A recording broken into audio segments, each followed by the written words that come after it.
warahmatullahi wabarakatuh.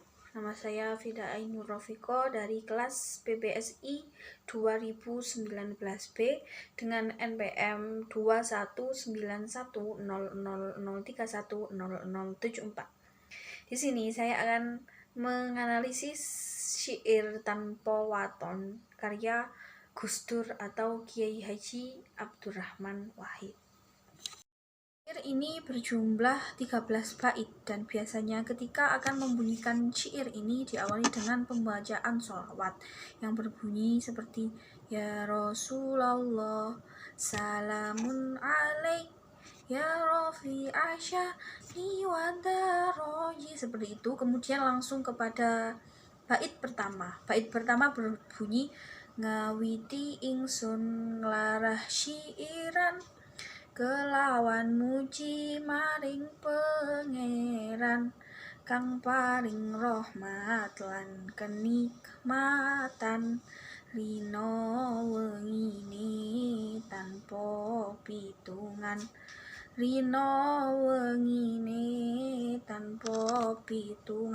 itu adalah bunyi bait yang pertama. Nah, bait pertama ini artinya menembangkan atau menyanyikan syair. Jadi pengarang ataupun Gus Dur menyanyikan syair tersebut dengan memuji kepada Tuhan atau Allah yang memberi rahmat dan kenikmatan siang dan malam tanpa perhitungan.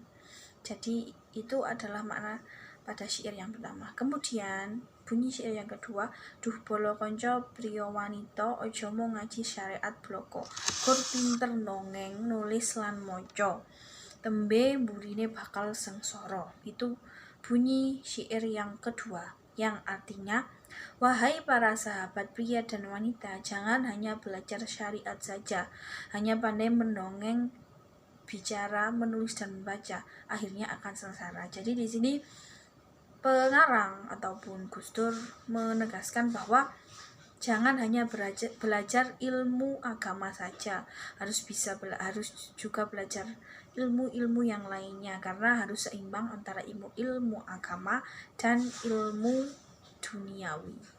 Dan bait yang keempat berbunyi akeh kang apal Quran hadise seneng ngafirke marang liyane kafire dhewe gak digatekke yen isih kotor ati akalena. Artinya banyak yang hafal Al-Quran dan hadis suka mengkafirkan orang lain, kekafirannya sendiri tidak diperhatikan kalau masih kotor hati dan akalnya.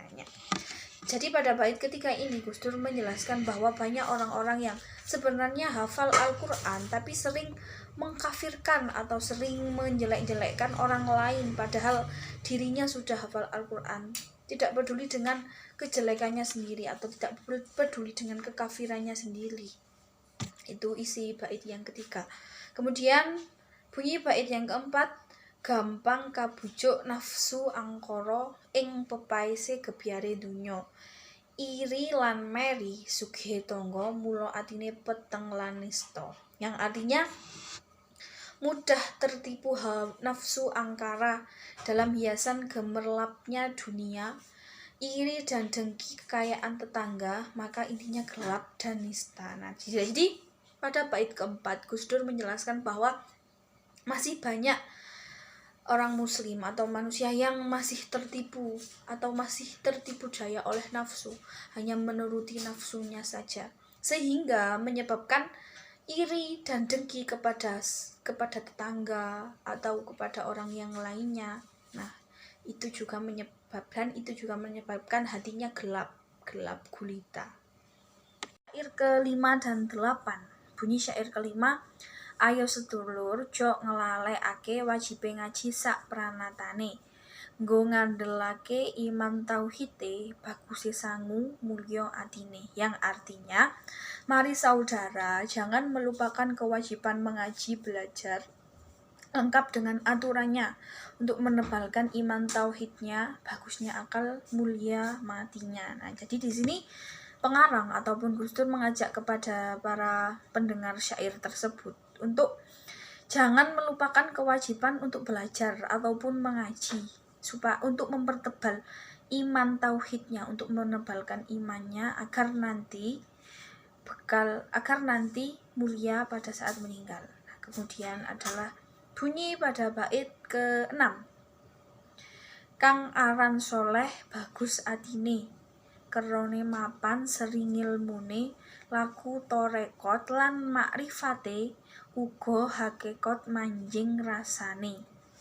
Yang artinya, yang disebut orang soleh itu bagus hatinya, karena sempurna sari keilmuannya, melakukan torikot dan makrifatnya, juga hakikat meresap rasanya. Nah, di sini pengarang ataupun Gus Dur menjelaskan bahwa orang soleh, kriteria orang soleh itu yang bagus hatinya, juga sempurna sari keilmuannya.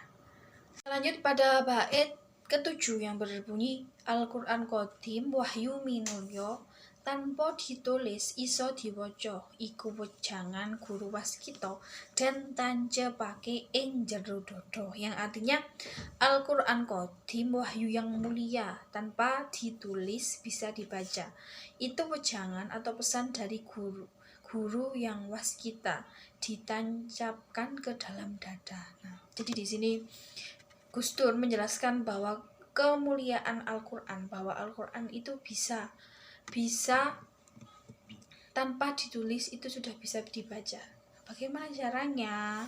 Bagaimana caranya itu dengan orang-orang yang hafid Al-Quran atau orang-orang yang hafal Al-Quran, itu kan mereka tidak menulisnya tapi mereka menghafalnya. Kemudian kita menuju kepada bait yang ke-8 yang berbunyi, kumantil ati lan pikiran, merasuk ing badan kabeh jeroan, mukjizat Rasul dadi pedoman, minangka dalan manjing iman. Yang artinya tertempel di hati dan pikiran, merasuk ke dalam badan dan tubuh. Mukjizat Rasul Al-Quran jadi pedoman sebagai jalan masuknya iman. Nah, di sini Gus Dur menjelaskan bahwa Al-Quran itu sebagai pegangan umat Islam yang nantinya akan menuntun umat Islam masuk pada Al-Quran. Jadi Al-Quran itu memang sebagai pedoman umat Islam. Jadi ketika kita berpegang teguh kepada Al-Quran dan hadis, pastinya nanti pastinya akan masuk kepada surga. Bait ke-9 dan ke-11. Bait ke-9 berbunyi, kelawan Allah kang moho suci, kudu rangkulan rino lan wengi, ditirakati diriyadohi, zikir lan suluk jo nganti lali. Yang artinya kepada Allah yang maha suci harus berpelukan atau mendekatkan diri siang dan malam, diusahakan dan dilatih. Nah, di sini Gus Dur menekankan bahwa kita harus mendekatkan diri kepada Allah. Nah, caranya bagaimana? Caranya dengan beribadah. Contohnya seperti sholat, puasa, zakat, atau apapun itu, yang pasti kita harus mendekatkan diri kepada Allah. Kemudian pada bait ke-10 berbunyi, zikir dan suluk jangan sampai pada bait ke-10 berbunyi, uripe ayem rumangsa aman, dununge rasa tandha yen iman, sabar nerima najan pas-pasan, kabeh tinakdir saking pangeran. Yang artinya hidupnya tentram dan merasa aman, itulah perasaan tanda beriman.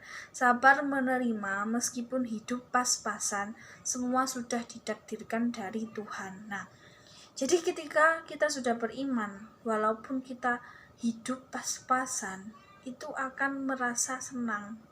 Karena itu memang sudah takdir dari Allah, seperti itu. Itu yang ingin ditekankan Gus Dur pada bait ke-10. Bait ke-11 berbunyi, kelawan konco dulur lan tangga, kang padha rukun padha trap sila, iku sunahe Rasul kang mulya, Nabi Muhammad panutan kita. Artinya, terhadap teman, saudara, dan tetangga rukunlah, jangan bertengkar. Itu sunnah Rasul yang mulia, Nabi Muhammad suri tauladan kita. Nah, di sini Gus Dur atau pengarang menekankan bahwa terhadap teman, saudara, ataupun tetangga harus rukun. Jangan sampai berteman, karena itu adalah sunnah dari Rasul atau ajaran Rasul yang harus kita tauladani. Kita menuju ke bait 12 dan 13.